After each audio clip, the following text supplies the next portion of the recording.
Halo semuanya, kali ini kita akan membahas sebaran atau distribusi Poisson. Sebagaimana kita telah pelajari dari distribusi binomial NP, fungsi kepekatan peluangnya adalah seperti ini. Jadi jika ada sebanyak N besar tindakan Bernoulli yang saling bebas dengan fungsi kepekatan dengan fungsi peluang sukses atau peluang berhasilnya adalah P, atau fungsi gagalnya 1 min P, ditanya dari N besar tindakan itu berapa peluang terjadi N kecil tindakan. Ya. Pembacaan yang demikian itu pembacaan yang mengikuti distribusi atau sebaran binomial, fungsi kepekatannya ini.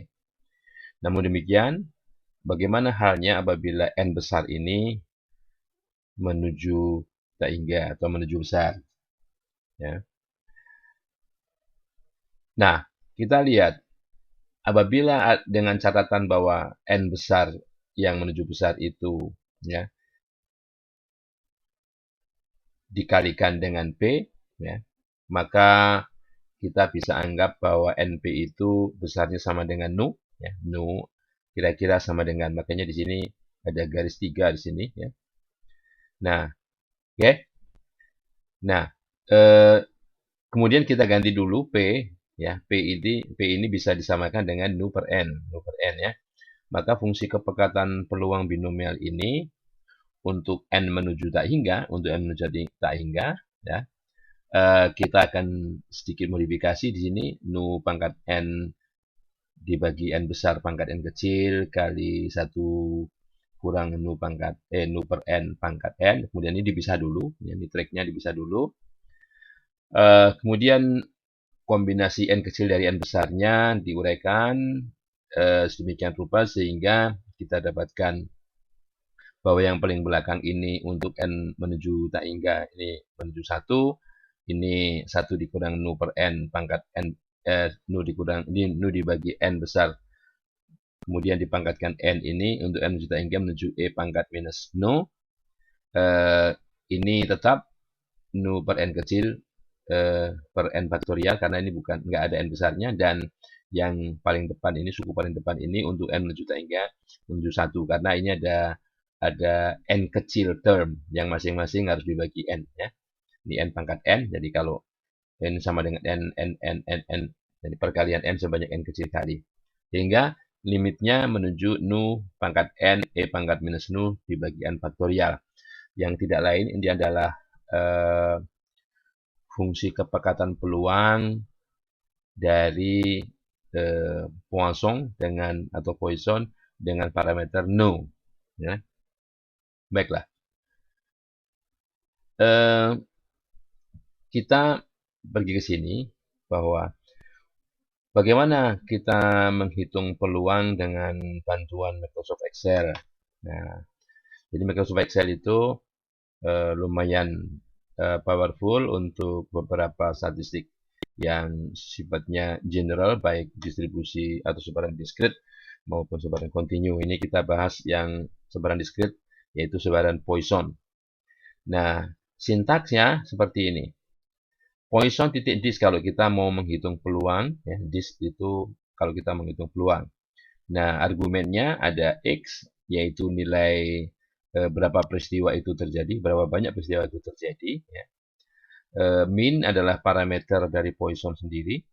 Ini untuk sementara saya kasih nilai 12, ya. Sedang kumulatif ini bisa false, bisa true. False kalau kita ingin mencari peluang X pada nilai X tertentu, sedangkan kumulatif sampai dengan X tertentu itu kalau kita berikan nilai kumulatif ini true. Nah, salah satu sifat dari distribusi Poisson itu bisa dicirikan dengan statistiknya ini, min, rata-ratanya sama dengan nilai parameternya.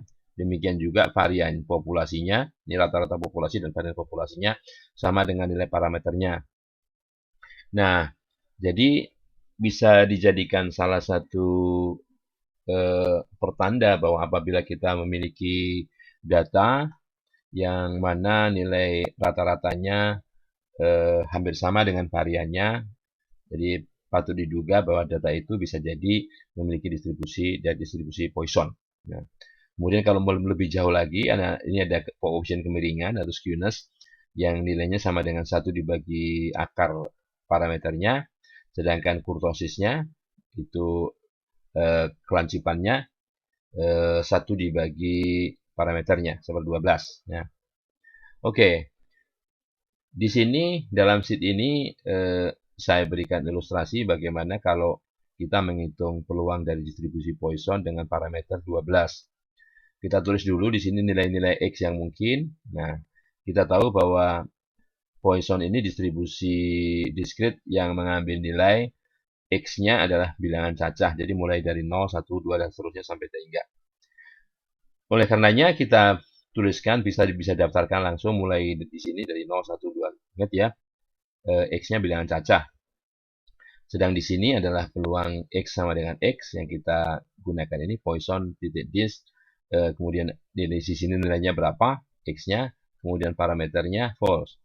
Untuk peluang X sama dengan X, peluang kumulatifnya kalau kita gunakan di sini argumennya true. Di sini komplement dari ini, ya, komplement dari X lebih kecil atau sama dengan X, yaitu X lebih besar. Jadi peluang X lebih besar dari X. Ya. Nah, jadi misalnya kalau kita mau, misalnya yang nggak ada di sini, ini paling besar saya buat 17. Kalau kita mau nyari 24, peluang X sama dengan 24, taruh sini ya. Oh, ini peluangnya. Peluang X sama dengan 24, 0,0008. Sedangkan kumulatifnya 0,9993. Ya.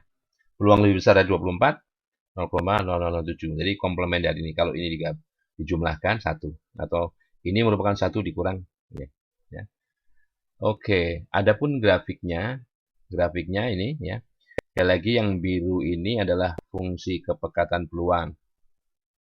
Yang gambarnya adalah seperti kalau saya gambarkan di sini sebetulnya ada diagram lidi atau diagram jarum ya. Karena bukan batang. Ya.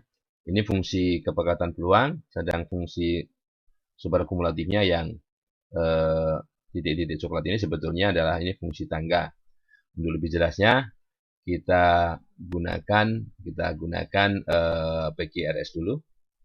Kita gunakan PGRS, mana PGRS-nya? Ini. Oke. Kita lihat distribusi Poisson. Poisson. Ya. Dengan parameter 12. Misalnya. Nah, itu ya. Oke. Kita bandingkan. Gitu. Nah, di tabel, andai kan kita ingin mencari berapa peluang X sama dengan 12, X sama dengan 12, 0,1144, ini 0,1144. Sedang yang merah ini adalah kumulatif sampai dengan sebelum 12, jadi sama dengan 11 ini, 0,4616. Sedangkan yang biru, peluang X lebih besar dari 12, lebih besar dari 12, 0,424. Tuh ya. Ini fungsi sebarang kumulatifnya seperti ini, fungsi tangga ya. Nah, kalau di sini kita cari bilangan yang bukan bilangan cacah, 12,5 misalnya. Ya, 12,5. 12,5 ya. Nah, di sini tidak ada hitam, tidak ada hitam. Jadi peluang X sama dengan 12,5 0. Ya, 0. Yang lebih kecil dari 12,5 0,576 itu kumulatif hingga sampai 12. Hingga sampai 12 0,576. Sedangkan yang lebih dari 12,5 lebih besar dari 12 ya sama aja 0,424 ya. Gitu. Nah, ini fungsi sebarang kumulatifnya. Jadi kalau mau mencari, tapi kalau misalnya fungsi sebarang kumulatif sampai dengan 12,5 ada. Jadi kita bisa di sini berapapun bilangan antara 0 sampai tak hingga ada 12,5 ya. Nah, oke. 0,576 kalau kita ganti misalnya bukan 12,5, 17,5,6 ya. Nah, jadi gini, 17,6, 0,937. Itu sama aja. Karena 17,6 itu di antara 17 dan 8, kita ambil 17 ya. Di sini 17, 0,937 ya. Oke? Nah, itu eh, kalau kita mau membandingkan misalnya eh, mencari nilai peluang Poisson dengan menggunakan Excel dan aplikasi PGRS yang ini bisa diunduh di internet. Saya kira cukup sekian. Kalau ada yang ditanyakan bisa diberikan komen atau lewat email ke sigit.nugroho1960@gmail.com. Terima kasih.